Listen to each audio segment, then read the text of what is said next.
손녀가 생긴 후 딸 집에 갔더니 자주 보던 사람이 있었습니다. 저는 그 여자분이 조금 남들과 다른 것 같아 딸에게 조용히 물어봤어요. 경이야, 저 아주머니 네 식당에서 일하는 주방 이모님 맞지? 맞아. 식당에서 일하시는 게 힘들다고 하셔서 그만두려는 걸 내가 우리 딸 베이비시터 겸 가사도우미로 일해달라고 부탁했어. 몇 달 일하시는 걸 보니까 마음에 들기도 하고 사정이 딱해 보여서. 아, 그렇구나. 그런데 저분은 말씀을 못 하시니? 내가 네 식당에 갔을 때마다 말하는 걸 들어본 적이 없구나. 내가 인사를 했더니 목례만 하더라고. 말씀을 못 하시는 건 아니고. 아빠, 나 전화 왔다. 여보세요? 네, 이모님. 딸애는 말하다 말고 식당 전화를 받더니 눈짓으로 나가보겠다고 하더군요.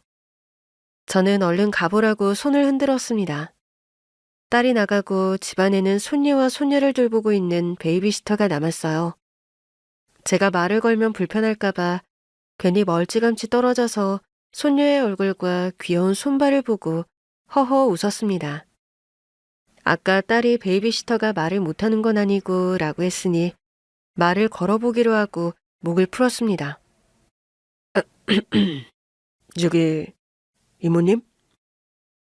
제 말에 대답하지 않고 고개만 돌리더군요. 아, 식당에서 일하시다 딸의 집까지 오셔서 일을 해주시네요. 감사합니다. 네. 대답 한마디만 하고 다시 소녀에게 고개를 돌리더군요. 어색해서 머리를 극적이며 집안을 돌면서 제가 할 일이 있나 살펴보았습니다. 빨래통에 빨래가 조금 있어서 세탁기를 돌렸고 주방 싱크대에 가서 설거지를 하려고 했어요. 그러자 베이비시터가 말하더군요. 그거 내가 할 거예요. 우리 소녀 보느라 바쁘신 것 같아서요. 제가 심심하기도 하고요. 우리 소녀나 잘 봐주세요. 베이비시터는 다시 손녀 보는 데 집중했는데 그 모습이 참 예뻤어요. 한순간도 한눈 팔지 않고 손녀만 바라보는데 마음이 고운 것 같았어요. 손녀가 귀엽게 입을 쩍 벌리며 하품을 하자 베이비시터가 마르고 긴 손으로 손녀 배를 토닥거리며 자장가를 불렀습니다. 자장 자장 우리 애기 자장 자장 우리 애기 코코다가 울지 마라 우리 애기 잠을 깰라 똑순이도 잠이 오네 자장 자장. 가사를 바꿔 부르는 걸 듣고 제 입가에 미소가 걸렸습니다. 딸을 재우던 저의 젊은 아빠였던 시절이 떠올랐습니다. 똑순이가 누구죠? 몰라요. 노랫말이 그런 건데요. 아니요. 내가 찾던 똑순이를 만난 것 같네. 자장 자장 우리 똑순이? 뭐라는 거예요? 아저씨, 나 알아요?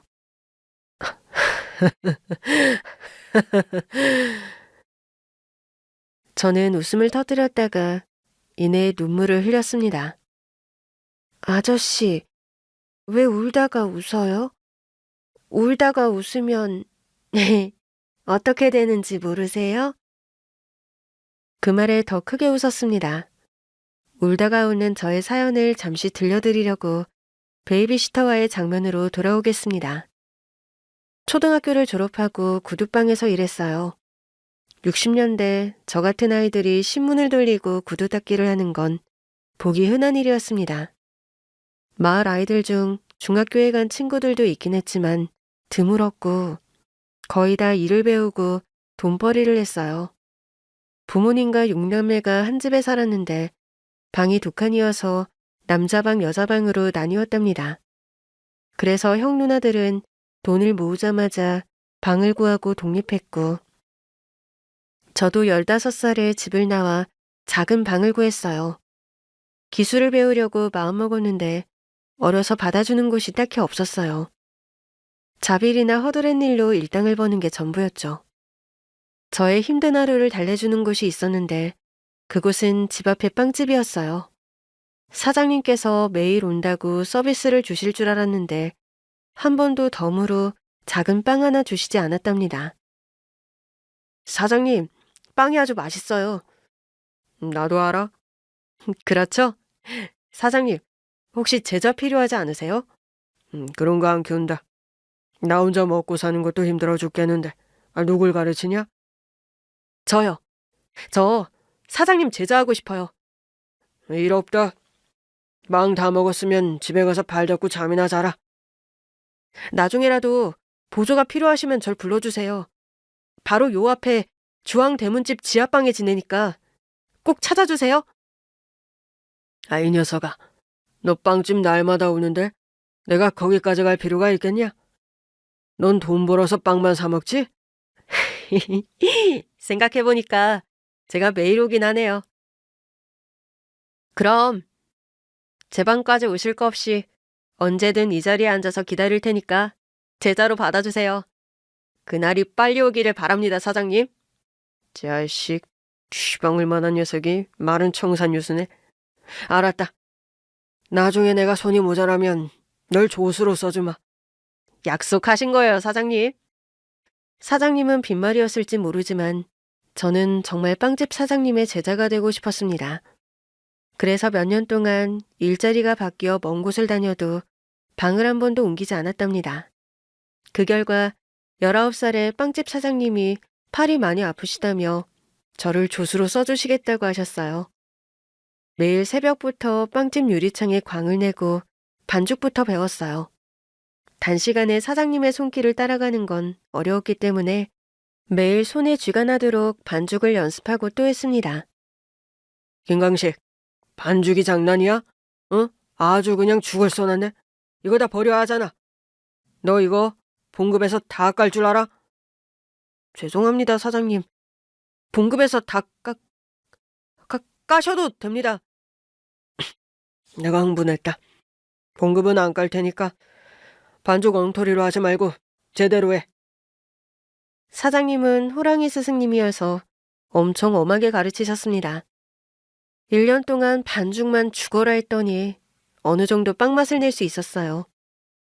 그렇게 열심히 빵을 만들면서 봉급도 받고 빵도 실컷 먹으면서 잘 지냈습니다. 그런데 1년 뒤에 사장님이 병원에 입원하시며 빵집 문을 닫게 되었답니다. 저에게 말하지 않은 게 있었는데 사장님은 위암이었다고 합니다. 장사하면서 자리를 며칠씩 비우곤 했는데 그게 다 항암 치료를 받으러 다니신 거래요. 20살에 사장님과 일터를 잃게 되어 잠시 방황의 시간을 가지다가 다른 빵집의 일자리를 구하려고 해봤는데 주인들은 저를 써주려고 하지 않았어요. 이미 조수가 있거나 혼자 일하는 분들이라서 빵집 일자리를 구하는 게 어려웠습니다. 당장 먹고 살아야 했으니 다음 일터로 공장에 들어갔어요. 단순 반복이었던 공장 일은 제가 일을 하는 건지 일이 저를 잡아먹는 건지 헷갈릴 정도였습니다. 잔업이 많아서 하루에 14시간에서 16시간을 일해야 해서 저도 기계처럼 변화되었답니다. 그런데 그런 상황에서 저에게도 사랑이 찾아왔습니다. 22살에 첫사랑을 경험하게 된 거죠. 같은 공장에서 일하던 그녀는 누구에게든 친절하고 배려가 넘치는 분이었어요. 아름다운 미소에 반해서 여러 번 자판기 커피를 샀고 나중에 밥도 사고 술도 사면서 고백을 했고 연애를 하게 되었답니다. 저도 그녀도 첫연애였기 때문에 많이 서툴렀지만 그래도 예쁜 사랑을 이어나갔어요. 너무 사랑한 나머지 살림을 차리게 되었고 결혼식 없이 부부의 연을 맺게 되었습니다. 이듬해 아내가 딸애를 출산했어요. 계획하고 가진 아이가 아니었지만 저에게 찾아온 천사 같은 아이는 세상에서 가장 큰 선물이었습니다. 딸을 위해서 아내를 위해서 공장에서 더 열심히 일해 주임으로 진급했고 잔업과 주말 특근을 한 번도 빠지지 않고 나갔답니다. 아이는 건강하게 잘 자랐는데 5살이 된 딸이 조금 이상하다고 느껴졌습니다. 놀이터에 나가도 또래 친구들과 어울리지 못하고 말도 잘하지 못했답니다. 다른 아이들보다 조금 느리게 크는 거구나 하고 생각했는데 해가 거듭될수록 걱정이 되더라고요. 병원에 데려가 검사를 받았는데 경계선 지능이라고 하더군요. 여보, 우리 연희가 지능에 문제가 있다는 거야? 의사가 하는 말이 정확하게 뭐야? 문제랄 거 없어. 그냥 조금 부족한 건데 사는데 지장 없을 거야. 우리가 잘 돌봐주고 잘 키워주면 된다고. 이전처럼 똑같이 사랑해주면 돼. 우리 딸이 나중에 학교에 들어가서 따돌림이라도 당하면 어떡해. 그럴 일 없어. 천사 같은 연희를 누가 따돌리겠어? 당신은 연희가 사랑스러운 거 몰라? 우린 부모니까 그렇지. 아니, 다른 사람들 눈에도 똑같을 거야.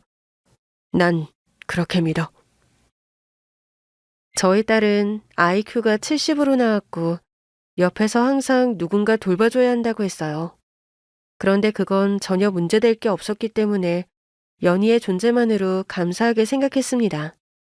몇 년 뒤 딸이 학교에 입학했는데 제 생각과 달리 아이들은 남들과 다른 딸을 따돌렸고 저희를 불러 문제가 있으니 특수학교로 보내라고 하더군요. 지능이 부족한 아이들이 다니는 학교가 따로 있었는데 사는 집에서 아주 멀었답니다. 그래서 중고차를 한 대 마련해서 매일 아침마다 딸을 특수학교에 태워다 주었고 학교할 시간에도 데리러 갔답니다. 공장에서 일하며 딸을 케어하는 것은 쉬운 일이 아니라 직업을 바꾸기로 했습니다.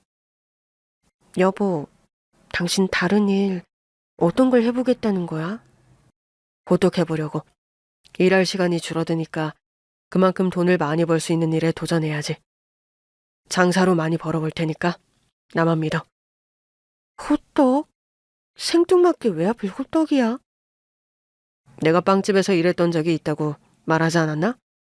당장 빵집을 차리는 건 무리니까 시장 구석자리에서 천막 치고 호떡하는 것부터 시작하려고. 상윤 회장님이 자리를 내어준다고 하니까 감사히 생각하고 열심히 해볼게. 여보, 나만 믿어. 그렇게 딸을 학교에 데려다주고 시장으로 와서 호떡을 부쳤습니다. 빵집에서 배웠던 기술을 처음으로 써먹게 되었는데 일이 재밌더라고요. 반죽과 파당금, 계피가루, 호박씨만을 이용해서 별반 다르지 않은 호떡을 만들었는데 장사는 대박을 터뜨렸습니다. 시장을 보러 온 손님들이 양손에 장바구니를 들고 호떡을 사 먹겠다고 길게 줄을 섰답니다. 자자, 한 줄로 서주세요. 다른 가게에 피해가지 않게 협조 좀 부탁드립니다. 사장님, 호떡 반죽 어디서 받아오는 거예요? 다 제가 합니다. 사장님이 실력 좋으신 분이네. 지난번에 호떡 사갔는데 식었을 때 먹어도 쫄깃쫄깃한 게 맛있더라고요.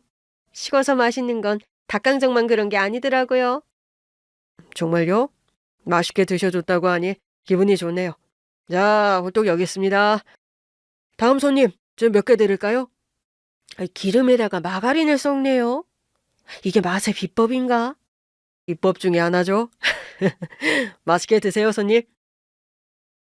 기름과 마가린을 섞어서 호떡을 부치는 것은 어디서 배운 건 아니고 고소한 맛을 내려고 이것저것 해보고 발견한 것이었어요. 많은 연구는 아니었지만 운 좋게도 호떡 맛이 좋아서 손님들이 항상 문전성시를 이뤘습니다. 휴일에는 딸도 호떡 천막에 나와 일을 도와줬어요. 누가 시킨 게 아니라 자기도 해보고 싶다고 해서 데리고 나왔답니다.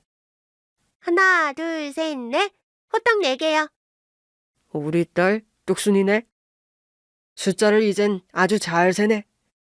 아빠, 호떡 나도 만들어 볼래. 뜨거워서 안 돼. 아빠가 주는 걸 종이봉투에 담는 거나 도와줘. 나도 할 수 있어. 하게 해줘. 우리 똑순이가 잘 할 건 아는데 이건 위험해. 기름이 튀면 다친다고. 나 똑순이는 안 다치고 잘할 수 있어. 딸이 고집을 부려서 딱 한 개만 붙여보라고 호떡 누르개를 건네줬습니다. 반죽을 직접 손으로 뜯고 팥과 계피가루, 호박씨를 넣어 둥글게 잘 말아서 부침판에 올리더군요. 누르개로 납작하게 보름달처럼 동그랗게 잘 붙였답니다. 우와, 우리 똑순이 호떡도 잘 붙이네. 못하는 게 뭐야? 나 떡순이네. 아주 잘해. 못하는 게 없어. 그래, 우리 딸 최고다. 손님들이 우리 딸이 부쳐준 호떡만 먹겠다고 할까봐 걱정이다. 딸 연희는 주말이 오기만을 기다렸고 호떡 천막에 와서 장사하는 걸 엄청 즐겼어요. 일이 끝나고 나면 피곤해서 제 등에 엎혀서 집에 돌아갔답니다. 우리 딸이 코를 골고 자네. 똑순이 코골이 소리도 예쁘다. 아빠, 나 앉아. 잠깐 눈 감고 기도한 거야. 우리 호떡집이 더 잘 되게 해달라고. 소원 빌었다고. 그런 거야? 이야, 우리 똑순이 정말 착하다. 똑순아, 집까지 가려면 10분은 더 걸리니까 엎인 채로 자도 돼. 그럼 자장가 불러줘. 그럴까? 자장 자장 우리 애기 자장 자장 우리 애기 꽂고 다가오지 마라. 우리 애기 잠을 깰라. 똑순이도 잠이 오네. 자장 자장 우리 똑순이. 자장가 한 번이면 잘도 잔다니까. 딸의 사랑스러운 행동 덕분에 제 삶은 늘 행복이 가득했습니다. 아내는 살림도 하고 호떡 천막에 나와서 일을 잘 도와줬어요. 그러고 보니 아내가 옆에서 많이 도와줘서 제가 지치지 않고 잘 버틴 것 같습니다. 특수학교에서 학부모를 돌아가면서 불러 상담을 했는데 저희 차례가 와서 아내와 담임 선생님을 찾아갔습니다. 선생님, 우리 독순이 학교 생활 잘하나요? 연희는 아버님이 부르는 것처럼 정말 똑순이에요. 숫자도 잘 세고 이젠 구구단도 할 줄 알아요. 아, 그리고 연희가 달리기를 또래보다 잘하는 거 알고 계셨어요? 달리기를요? 아, 그건 잘 몰랐어요. 운동장에서 잘 뛰어다니고 그러나요? 네, 높은 학년 애들보다 더 잘 뛰어다녀요. 운동회 때 계주로 내보낼 계획이에요. 우리 똑순이가 정말 똑소리 나게 잘하는 게 많네요. 이게 다 선생님의 가르침 덕분입니다. 감사합니다, 선생님. 특수학교 선생님은 일반 학교 선생님들과 달랐어요. 일반 학교 선생님이 부족하다는 뜻은 아닙니다. 특수학교 선생님들이 부족한 아이들을 지도해서 그런지 세세하게 아이들을 잘 살펴주셨고 칭찬받을 일이 있으면 아낌없이 추켜 세워주셨어요. 호떡 장사를 하고 나서 딸의 눈동자가 하나도 지친 것 같지 않아 제가 한 가지 제안을 했습니다. 똑순아, 우리 집까지 달리기 시합할까? 똑순이 달리기 잘한다? 학교에서 1등이다? 오, 그럼 아빠를 쉽게 이길 수 있겠네. 우리 한번 뛰어볼까? 준비, 땅! 똑순이 너 반칙이야. 같이 가. 딸이 먼저 치고 달리길래 따라 뛰어봤더니 정말 잘 뛰더라고요. 달리기에 소질이 있다는 게 괜한 말이 아니었답니다. 일반 학교 애들만큼, 아니 그 이상으로 달리기를 잘해서 특기를 키워줘 보기로 했어요. 자주 함께 거리와 운동장을 뛰어다녔고 운동회 때는 아빠와 함께 달리기 시합도 해서 우승을 거머쥐기도 했답니다. 무럭무럭 자란 똑순이가 중학교에 올라가자 조금 걱정이었습니다. 중학교는 특수학교가 없어서 일반 학교에 들어갔기 때문에 아내와 둘이서 걱정을 많이 했답니다. 다행히 학교에서 따돌리거나 괴롭히는 친구가 없다고 해서 안심할 수 있었죠. 똑순아, 학교 생활 재밌어? 응, 재밌어. 아주 재밌어. 친구들이 나한테 로봇딸이라고 불러. 로봇딸이? 왜? 달리기 잘하니까. 똑순이 달리기 잘하잖아. 그렇지. 아빠보다 더 잘 뛰기도 하잖아. 아빠는 내 상대가 안 돼. 체육 선생님도 나랑 시합했는데 내가 이겼어. 그 정도야? 우와, 우리 똑순이 대단하네. 학교 체육 선생님이 하신 말씀은 그냥 단순한 칭찬이 아니었습니다. 학교에서 불러서 가봤더니 제 딸에게 마라톤 대회에 나가보라고 일러주더라고요. 아버님, 연희가 달리기를 잘하는 건 알고 계셨죠? 아, 예. 어릴 때부터 잘 뛰어다녔거든요. 학교 선생님들이 늘 칭찬하셨어요. 아버님, 다음 달에 하프 마라톤이 있는데 한번 나가보지 않을래요? 수많은 사람들과 달리면 연희의 성장에도 큰 도움이 될 겁니다. 그래도 될까요? 아버님이 옆에서 같이 뛰어주시면 충분히 가능할 것 같은데. 어린애가 어른들보다 훨씬 잘 뛰어서 걱정 안 하셔도 될 겁니다. 마라톤 경기가 안전하게 의사 선생님들도 오시고 곳곳에 관계자들이 있습니다. 오, 그럼 한번 도전해봐야겠네요. 일단 똑순이한테 의사를 물어보고 말씀드릴게요. 딸에게 마라톤 대회에 나가자고 했더니 신나서 펄쩍펄쩍 뛰더라고요. 나 마라톤 대회 나가서 1등 할 수 있어. 아빠, 나 똑순이는 1등 할 거야. 그래, 한번 해보자. 아빠가 2등 할 테니까 잘 뛰어보자. 아, 여보, 마라톤 그거 좀 위험한 거 아니야? 우리 딸이 다치기라도 하면 어떡해. 아, 의사들이 와서 대기한대. 그리고 앰뷸런스도 곳곳에 있다고 했어. 내가 옆에서 같이 뛰어줄 테니까 걱정하지 마. 당신 사고 치면 안 된다. 사고는 무슨? 우리 독순이는 분명히 잘 해낼 거야. 아내까지 설득했고 대회 날을 기다렸습니다.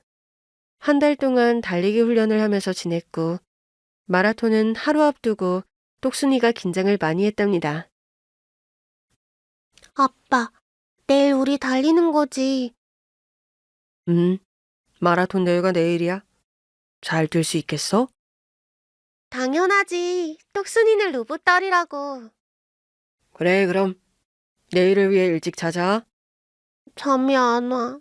아빠가 자장가 좀 불러줘. 딸이 많이 떨렸는지 잠을 이루지 못하더라고요. 그래서 머리와 볼을 쓰다듬으며 자장가를 불러줬습니다.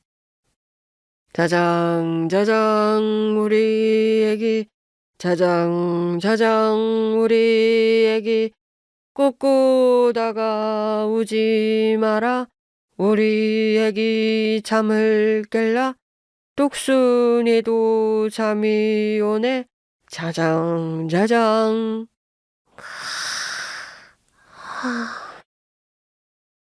똑순이 잘 자네. 내일 아침에 보자. 딸을 재우고 저도 잠자리에 들었습니다. 저도 긴장했는지 꿈속에서 달리기를 했답니다. 꿈속에 딸이 달리다가 넘어져서 얼른 까진 무릎에 연고를 발라줬어요. 아빠, 일어나. 오늘 마라톤 하는 날이야. 아이고. 아유, 꿈속에서 우리 딸이 넘어져서 깜짝 놀랐네. 꿈 꿨어? 아빠, 꿈은 반대라고 하잖아. 똑순이는 넘어지지 않을 거야. 그래, 우리 딸은 누구보다 잘 달리니까 절대로 넘어지지 않겠지. 자, 그럼 아침 먹고 준비할까? 저와 딸이 씻고 나오자 아내가 중대 발표를 하겠다고 하더군요. 여보, 나 둘째 가졌어. 똑순아, 너 동생 생긴다. 진짜? 당신 정말로 똑순이 동생을 가진 거야? 우와, 똑순이도 동생 생긴다. 똑순이는 동생 생기면 아주 예뻐하고 잘 돌봐줄 수 있어. 우리 똑순이가 마라톤 하는 날 발표하려고 며칠 참았다가 말하는 거야. 두 사람 열심히 뛰고 꼭 완주해야 해. 응, 엄마. 똑순이가 꼭 1등 할게. 아내가 기쁜 소식을 전해서 힘이 2배로 솟아올랐습니다. 곧 아내가 차려준 밥을 맛있게 먹고 마라톤 출발점으로 나갔어요. 수많은 사람들이 몸을 풀고 있었는데 다들 폼만 봐도 선수 같았습니다. 똑순아, 우리도 몸 풀자. 로봇 딸이 앉았다 일어서기 시작. 핫둘, 핫둘, 둘둘, 넷둘. 똑순이 오늘 잘 달릴 수 있겠지? 응, 내가 1등 할 거야. 아빠, 나 잘 따라와야 해. 곧 출발선에 사람들이 서서 달릴 준비를 했고 총소리가 들리며 썰물처럼 도로로 뛰어나갔습니다. 아빠, 빨리 뛰어. 초반에는 천천히 달리기로 했잖아. 무리하지 말고 뛰자. 딸과 나란히 팔을 흔들며 달렸습니다. 30분, 1시간이 지나자 땀이 비오듯 쏟아졌어요. 숨이 턱끝까지 차올라서 조금 쉬자고 했더니 딸이 싫다고 하더군요. 물병을 받고 딸 머리 위에 뿌려주고 입에 대주면서 다리를 멈추지 않았습니다. 그런데 달리면 달릴수록 체력은 급감했고 결국 딸을 쫓아가지 못하고 그대로 서버렸답니다. 아빠, 멈추면 어떡해. 나 먼저 달리고 있을 테니까 빨리 쫓아와야 해. 똑순아, 너도 좀 쉬면 안 돼? 안 돼, 나 1등 할 거야. 그럼 달리고 있어. 아빠 물 좀 마시고 다리 좀 풀고 따라갈게. 똑순이가 수많은 사람들을 제치고 달리는 걸 보니 뿌듯하더라고요. 쉬는 동안 뒤에서 따라보는데 어깨에 힘이 올랐답니다. 조금 쉬고 다시 뛰기 시작했는데 아무리 달려도 딸의 뒷모습은 보이지 않았어요. 진짜 너무 잘 뛰어서 한참 앞서 나가는 중인 것 같았습니다. 결승점에 도착한 저는 딸이 어디에 있는지 몇 등을 했는지 궁금했어요. 숨을 헐떡이며 똑순이를 불렀답니다. 똑순아, 어디 있니?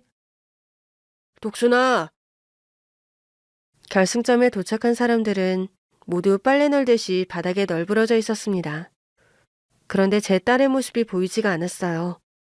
똑순이를 수십 번 불렀는데 아무래도 큰일이 난 것 같았어요. 관계자에게 달려가 마이크를 빌려달라고 했어요. 똑순아, 내 딸 똑순이 어디 있니? 마이크에 대고 큰 소리로 떠들어도 딸은 보이지 않았습니다. 불안한 예감은 현실이 되고 말았습니다. 여러분, 제 딸 좀 찾아주세요. 키 150cm가 조금 넘고 단발머리에 얼굴은 천사같이 예쁩니다. 달리기를 엄청 잘하고요. 여러분들도 뛰면서 보셨을 겁니다. 제 딸이 한참 전에 도착했어야 하는데 보이지가 않았어요. 제 말에 한 남자가 손을 번쩍 들더니 똑순이를 보았다고 하더군요. 아까 달리면서 봤어요. 중학생 맞죠? 단발머리에 운동화는 하얀색을 신었고요. 네, 맞습니다. 선생님, 제 딸을 어디서 마지막으로 보셨나요? 그냥 뛰면서 봤어요. 분명히 저를 앞질러 갔거든요. 여러분, 도와주세요. 제 딸이 사라졌습니다. 관계자 여러분, 제 딸을 좀 찾아주세요. 이름은 이연희, 애칭은 똑순입니다. 그리고 제 딸은 경계선 지능입니다. 특수국민학교를 다녔고 지금은 일반 중학교에 다니는데 그래도 보통 아이들과 다릅니다. 여러분, 제 딸을 찾아주세요. 부탁드립니다. 저의 목소리에 수많은 사람들이 벌떡 일어났고 똑순이를 찾아보자며 삼삼오오로 모여 찾을 구역을 나눴습니다. 차량 수십 대가 마라톤 코스를 돌았고 중간에 빠질 만한 길을 빠짐없이 돌아다녔답니다. 몇 시간을 한참 돌아다녀도 똑순이는 보이지 않았습니다.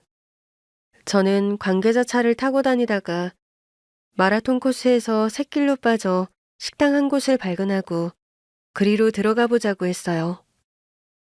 사장님, 여기 혹시 중학생 소녀가 오지 않았나요? 마라톤 하던 중 실종됐거든요. 어머, 나 봤어요. 하얀 운동 하시는 애 말하는 거죠? 좀 모자라 보이던데. 네, 맞아요. 그 애가 제 딸입니다. 어디서 보셨어요? 내가 약수를 뜨고 산에서 내려오는 길에 마주쳤어요. 열심히 산을 오르던데요. 산을 올랐다고요? 빨리 가봐야겠어요. 관계자님, 같이 좀 찾아주세요. 지금 날이 많이 저물어서 우리 셋이 찾는 게 어려울 거예요. 마라톤 뛴 사람들과 경찰 도움을 받아서 함께 찾읍시다. 여기로 올 테니까 잠시만 기다려 보자고요. 이윽고 수십 명의 사람들이 제 딸을 찾겠다고 와주셔서 다 같이 산을 오르며 똑순이를 불렀습니다. 똑순아, 똑순아 어딨니? 똑순아, 네 아빠가 간절하게 찾으신다. 어서 나타나거라. 똑순아, 저 아저씨들 목소리가 들리면 저 대답해라. 똑순아. 수많은 사람들이 딸을 부르며 정상까지 올랐는데 찾지 못했습니다. 정상에서 하산하는 길은 여러 길이었어요. 이 산에서 내려가는 길이 네 곳이나 됩니다. 각각 다른 지역으로 빠지게 되죠. 이거 찾는데 좀 고생을 해야겠는데요? 우리 딸이 왜 산을 오른 건지 이해가 안 됩니다. 똑순이는 똑똑해서 마라톤 길을 그대로 달렸을 텐데. 저 일단 하산하고 내일 다시 찾아봅시다. 여기 마라톤 뛴 사람들이 다 함께 찾아주신대요. 내일은 여러 구역을 넓게 돌아다녀 봅시다. 그리고 똑순이 사진으로 전단지도 뽑도록 하죠. 그날 하산하고 잠 한숨 못 자고 집안에 앉아 있었습니다. 아내는 저를 탓하며 심한 욕설을 내뱉었어요. 한심한 인간아, 우리 딸 어디다 버리고 온 거야? 버리다니, 내가 그럴 사람으로 보여? 여보, 나도 지금 충분히 힘들어. 죄책감에 미쳐버릴 것 같다고. 만약 똑순이 찾지 못하면 당신 가만두지 않을 거야. 미안해 여보. 내일은 반드시 찾을게. 다음 날 먼동이 희끄물에 밝아오자 당장 집 밖으로 나갔고 수십 명의 사람들과 구역을 나눠 찾아다녔습니다. 하지만 아무리 돌고 돌아도 딸은 어디에도 없었습니다. 전단지는 사흘 뒤에 나왔고 전봇대, 길바닥, 상가, 아파트 빌라 할 것 없이 수천 장을 붙이고 돌렸답니다. 현수막도 수천 개를 달고 연락을 기다려보았지만 누군가가 딸을 데리고 있다는 연락은 오지 않았어요. 이 멍청한 놈아, 우리 딸 어떻게 할 거야? 우리 똑순이 찾아와. 여보, 내일은 꼭 찾을게. 그 말만 벌써 열흘째야. 우리 똑순이한테 무슨 일이 생긴 게 분명하다고. 그렇지 않을 거야. 똑순이는 똑똑하니까 집으로 반드시 돌아올 거야. 물론 나는 매일 딸을 찾아다닐 거고. 여보, 똑순이는 무사할 테니 걱정하지 마. 내 딸 똑순이 찾아내. 반드시 찾아내라고. 아내는 울었지만 저는 울 수 없었어요. 똑순이를 찾아내고 눈물을 흘리기로 마음먹고 사방을 찾아다녔습니다. 한 달, 두 달 시간이 지나가자 똑순이를 찾아주겠다고 나선 사람들이 하나둘씩 발을 빼더군요. 석 달 뒤에는 저만 남았답니다. 경찰은 찾아다닌다고 능사가 아니라며 연락을 기다리라고 했어요. 아내와 둘이 집 근처부터 여러 동네를 돌며 전단지를 돌렸습니다. 여보, 저기 현수막 철거하는 거 뭐야? 우리 딸 찾는 현수막 아니야? 맞아. 왜 수고하는 거지? 내가 가서 말릴게. 이봐요. 현수막을 왜 걷어가는 거예요? 다시 걸어주세요. 내 딸을 찾지 못했는데 그걸 걷으면 어떡합니까? 여기에 걸면 불법이에요. 시청에서 철거하라고 해서 치우는 거니까 우리한테 뭐라고 하지 마세요. 그리고 전단지도 덕지덕지 붙이지 마세요. 그것도 다 떼라고 하니까 우리한테 일감을 주지 말라고요. 뭐야 이 자식아? 너는 자식도 없냐?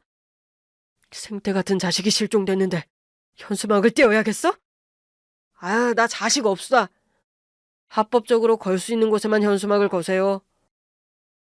다른 사람들한테 피해가 가는 이런 곳에는 걸지 말고요. 흥분한 저는 시청 직원의 멱살을 잡고 싸움이 붙었습니다. 딸을 찾는 과정에서 이런 일까지 겪게 되니 마음은 더 음울해졌네요. 힘없이 집으로 돌아와 아내와 한마디도 하지 않고 잠시 눈을 붙였다가 먼동이 트면 다시 달려나갔습니다. 아내는 둘째를 위해 무리하면 안 돼서 더는 따라다니지 말고 집에서 쉬라고 했습니다. 아내가 만삭이 되었고 둘째 딸이 태어났을 때 기쁘긴 했지만 마냥 좋아할 수는 없었습니다. 아내가 둘째를 한두 달 키우는 동안 전단지를 돌렸고 현수막도 꾸준히 합법적인 위치에 걸었답니다. 그러다 가진 돈이 하나도 없어서 일을 시작했어요. 둘째 키울 돈이 필요했고 어떻게든 생계를 유지하며 살아야 딸을 찾을 수 있으니 접어두었던 호떡 장사를 다시 시작했습니다. 저희 사정을 잘 아는 상인회장님이 다시 기회를 주셔서 시장에 한 자리를 받아서 일을 할 수 있었죠. 세월은 흐르고 흘러 딸이 실종된 지 14년이 되었어요. 호떡 장사를 하던 저는 많은 발전이 있었습니다. 빵집을 차려서 체인점을 여러 개 내서 돈을 많이 벌었고 남은 자식인 둘째를 귀하게 잘 키우고 있었습니다. 큰딸은 포기하지 않고 지속해서 찾아달라는 광고를 냈고 방송국에도 사연을 보내 촬영까지 했답니다. 그럼에도 똑순이는 돌아오지 않았습니다. 세월이 흐르며 딸의 얼굴이 어떻게 달라졌을지 가늠이 되지 않았어요. 길을 가다가 우연히 딸을 만나면 알아볼 수 있을지 확신이 서지 않았답니다. 그래도 부모는 자식을 알아보는 법이라고 하니 그 믿음 하나로 희망을 잃지 않았어요. 둘째 딸이 20대 끝자락에 시집을 갔어요. 결혼과 동시에 임신을 했고 이듬해 둘째 딸이 30이 되던 해에 손녀를 얻었답니다. 아, 우리 손녀 참 예쁘기도 하네. 꼭 경이 아기 때를 보는 것 같구나. 아빠, 할아버지 된 소감이 어때? 앞으로 많이 돌봐주실 거지? 베이비시터 구하긴 할 거지만 아빠 엄마가 자주 좀 도와줘. 그래야지. 경인이가 한식당을 크게 운영하고 있으니 시간 많은 나랑 네 엄마가 돌봐야지. 아빠 빵집은 알아서 잘 굴러가고 있으니 손녀 걱정은 하지 마라. 제 빵집은 체인 20호까지 오픈해서 각각 가게에 점장이 있어서 잘 굴러갔답니다. 둘째 딸 한식당에서 말없이 주방에서 설거지와 음식 준비를 하는 40대 중반의 여자가 있었는데 말을 못하는 사람인 줄 알았어요. 실례가 될까봐 일부러 말을 걸지 않았었죠. 그런데 그 직원이 식당을 그만두고 딸 집에서 베이비시터 겸 가사도우미로 일하겠다고 왔습니다. 자, 다시 베이비시터와 자장가를 부르던 순간으로 제가 울다가 웃던 순간으로 돌아와 이야기를 잇겠습니다. 똑순아, 내 딸 똑순아. 내가 똑순이인 걸 어떻게 알아요? 아빠 모르겠니? 아빠 얼굴 까먹은 거야? 난 아빠가 없는데요. 이모만 있어요. 이모. 내가 잘못 알았을 리가 없어. 당신 이름이 연희 아니야? 내 이름은 오영숙이에요. 아니야. 분명히 똑순이야. 그 자장가 다시 불러봐. 자장자장 우리 애기 자장자장 우리 애기 꿋꿋다가 우지 마라. 우리 애기 잠을 깰라. 똑순이도 잠이 오네. 자장자장. 이거 내가 너에게 들려주던 자장가야. 똑순이는 이 세상에 하나뿐이고 그 자장가를 부를 줄 아는 사람은 나와 똑순이뿐이야. 똑순이, 로봇 딸이 생각 안 나? 아저씨, 이상한 말 하지 마세요. 나 영숙이에요, 오영숙. 그리고 애기 잠들었으니까 조용히 해주세요. 분명히 똑순이가 맞았는데 기억을 못하고 있더군요. 세월이 30년이 흘렀고 딸의 지능이 부족하니 잊어버린 것 같았습니다.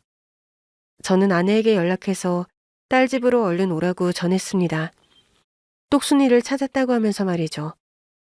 한달음에 찾아온 아내는 숨을 헐떡거리며 물었습니다. 주방 아줌마 아니야? 저 여자 여기서 뭐해? 여보, 저 여자 자세히 봐봐. 얼굴은 많이 변했지만 똑순이야. 그럴 리가. 우리가 딸을 코앞에 두고 알아보지 못했다고? 저 아주머니 경희식당에서 6개월 넘게 일했잖아. 그래, 말을 못하는 사람이 아니었어. 지능이 부족한 것도 맞고 내가 불러주던 자장가도 불렀다고. 저기 들어봐. 우리 손녀한테 또 불러주네. 꼭 다가오지 마라. 우리 애기 잠을 깰라. 똑순이도 잠이 오네. 자장 자장. 똑순이? 저기 이봐요, 아줌마. 우리 좀 봐요. 똑순이가 당신이에요? 아닌데, 난 영숙인데. 그 자장가 누구한테 배웠어요? 잠깐, 당신 얼굴 좀 자세히 볼게요. 가만히 있어봐요. 아내는 큰딸 얼굴을 잡고 자세히 보더니 흐느끼며 울기 시작했습니다. 저와 똑같이 똑순이가 맞다는 걸 느꼈던 겁니다. 똑순아, 엄마야, 엄마. 나 엄마 없어요. 이모만 있어요.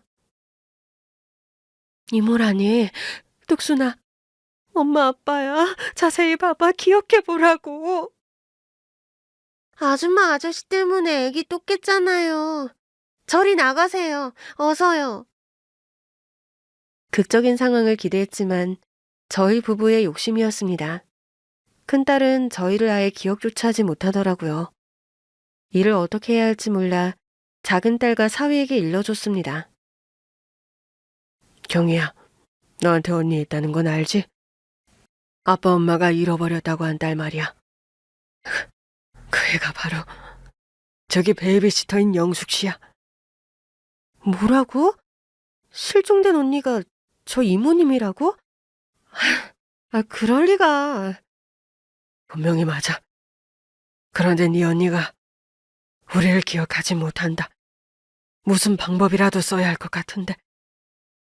아빠, 확실한 거야? 두 분이 착각한 거 아니고? 저희 부부는 확신했습니다.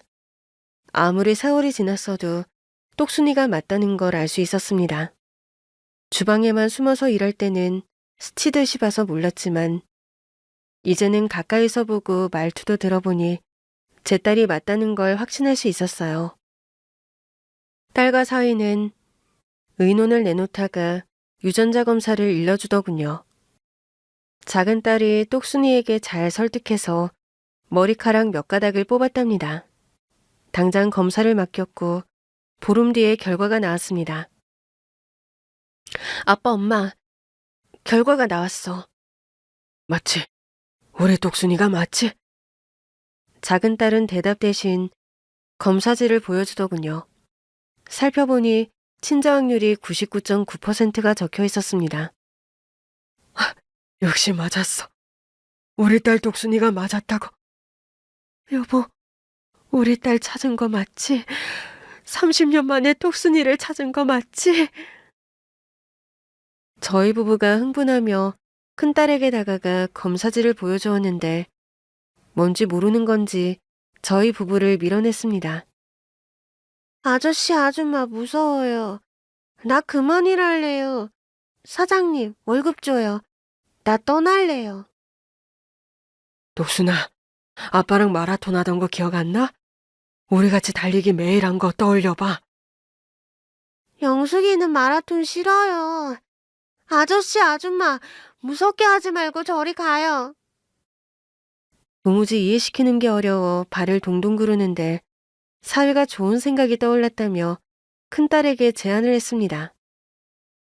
저기 아주머니, 저희랑 같이 병원에 좀 가실래요? 우리 딸 끝까지 돌봐주실 거죠? 영숙이는 아기를 끝까지 돌볼 거예요. 그런데 귀찮게 구는 저 사람들 때문에 일하기 싫어요. 그럼 병원에 같이 가주세요. 끝까지 우리 딸을 돌봐주셔야죠.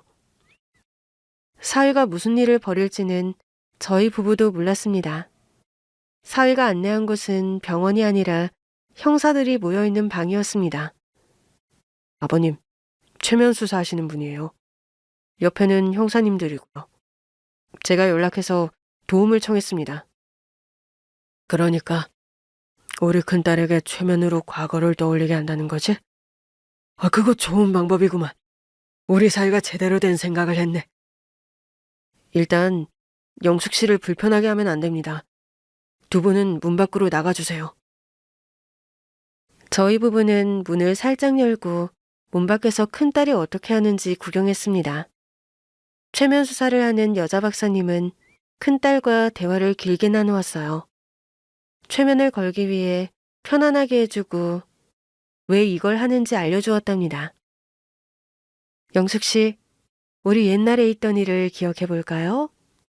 어릴 때 좋아하던 거, 먹고 싶었던 거 떠올릴 수도 있고 잃어버린 물건이나 사람도 찾을 수 있어요.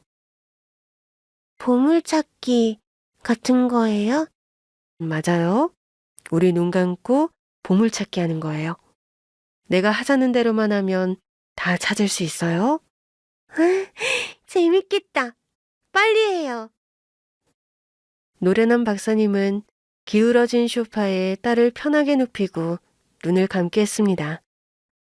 영숙 씨, 내가 하나, 둘, 셋 하면 35년 전으로 돌아갈 거예요. 영숙 씨가 10살인 때로요. 그때 어떤 보물이 있는지 찾아봅시다. 하나, 둘, 셋. 박사님이 손가락을 튕기자 큰딸이 몸을 꽈배기처럼 꼬더군요. 뜨거워요. 어디죠? 왜 뜨거워요? 호떡이요. 동그란 새로 호떡을 꾹꾹 누르고 있어요.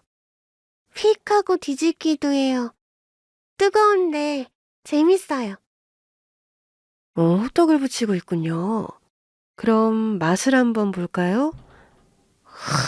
음, 아주 달콤해요. 쫀득하고 구수해요. 그렇군요. 보물 하나 찾았네요. 그럼 호떡을 혼자서 하고 있나요? 아니요. 옆에 누가 있어요. 그 사람을 올려다 볼까요? 하나, 둘, 셋. 큰딸은 미간을 찌푸리며 고개를 흔들었습니다. 얼굴이 보이는데 잘 모르겠어요. 어떤 아저씨인데 누구죠? 누군지 기억이 안 나는군요. 그럼 우리 다른 보물을 찾아보러 30년 전으로 가보죠. 박사가 손가락을 튕기자 딸이 다시 몸을 꽈배기처럼 꾸더니 이내 미소를 지었습니다. 지금 영숙 씨는 어디에 있죠? 마라톤 하러 왔어요. 달리기요. 난 달리기를 참 잘하거든요. 이제 곧 시작이에요. 난 몸을 풀 거랍니다. 누구랑 같이 있나요? 홀딱 붙이던 아저씨요. 저 아저씨는 왜 자꾸 제 옆에 있는 거죠? 아저씨가 무슨 말을 하는지 들어볼까요? 귀를 기울여 보세요. 똑순이, 똑순아, 우리도 몸 풀자. 로봇다리 앉았다 일어서기 시작. 이렇게 말했어요. 저와 아내는 문 뒤에서 흐느끼며 울었습니다. 드디어 저를 기억한 것 같아서 기대를 크게 했습니다. 마라톤을 하다가 그 아저씨가 보이지 않고 혼자 뛰는 순간으로 점프해 볼게요. 하나, 둘, 셋. 나 혼자 달리고 있어요. 그런데 어떤 아줌마가 말을 걸어요. 얼굴이 보이나요? 네, 저를 키워준 이모예요. 저한테 이렇게 말하고 있어요. 꼬마야, 이모가 맛있는 거 사줄 테니까 잠깐 따라올래? 그래서 뭐라고 했어요? 싫다고 하니까 이모가 저를 도와달라고 했어요. 무거운 짐이 있는데 잠깐 들어달라고. 그래서 난 이모를 따라가요. 그리고 식당이 보여요. 거기 들어가서 왜 그래요? 무슨 일이죠? 이모가 나 여기 싫어요. 여기 보물 아니에요. 그럼 시간을 조금 빨리 감기 해서 이모 식당에서 무슨 일이 일어나는지 볼까요? 박사님이 손가락을 튕기자 큰딸은 흐느끼며 울었습니다. 나 방에 있어요. 이모랑 같이 사는 아줌마가 날 감시하고 있어요. 방 밖에 식당 홀에서 이모가 누구랑 말하고 있어요. 이렇게 말해요. 어머머, 나 봤어요. 하얀 운동하시는 애 말하는 거죠. 조금 모자라 보이던데. 아, 마라톤 하다가 애가 없어진 모양이네. 저기 위에 산에서 봤어요. 약수를 뜨고 내려오는데 급하게 올라가더라고요. 아, 그렇군요. 여긴 보물이 없네요. 그럼 40년 전에 영숙 씨가 5살인 때로 가볼까요? 거기엔 보물이 더 많을 겁니다. 뭐가 보이나요? 아저씨 얼굴이요. 가까이 있어요. 나한테 노래를 불러줘요. ቁ꾸 다가오지 마라. 우리 애기 잠을 깰라. 똑순이도 잠이 오네. 짜장 짜장. 그 남자는 누구인지 모르겠나요? 아빠예요. 아저씨 우리 아빠였어요. 그리고 아빠 옆에는 엄마도 보이고요. 이제 아셨군요. 보물을 찾았어요. 엄마랑 아빠랑 호떡도 팔았어요. 아까 봤던 아저씨가 우리 아빠예요. 그럼 마라톤 같이 뛴 남자는요? 그분도 우리 아빠예요. 아빠, 아빠. 영숙 씨, 괜찮아요? 나 영숙이 아니에요. 연이고 똑순이에요. 네, 톡순 씨. 그럼 보름 전으로 시간을 돌려볼게요. 날 보고 똑순이라고 부르는 늙은 남자. 그리고 늙은 여자. 우리 부모님이에요. 이제야 알겠어요. 내 부모님 찾았어요. 빨리 깨워주세요. 우리 엄마 아빠 만날래요. 박사님은 흐뭇하게 웃더니 손가락을 튕겼습니다. 최면에서 깨어난 큰딸은 눈물범벅이 되어 있었습니다. 형사 한 명이 문을 활짝 열어줘서 들어갔더니 큰딸이 달려와 저희 부부의 품에 안겼습니다. 아빠, 엄마. 독순아, 이제야 돌아왔구나, 내 딸. 독순아, 엄마 기억나?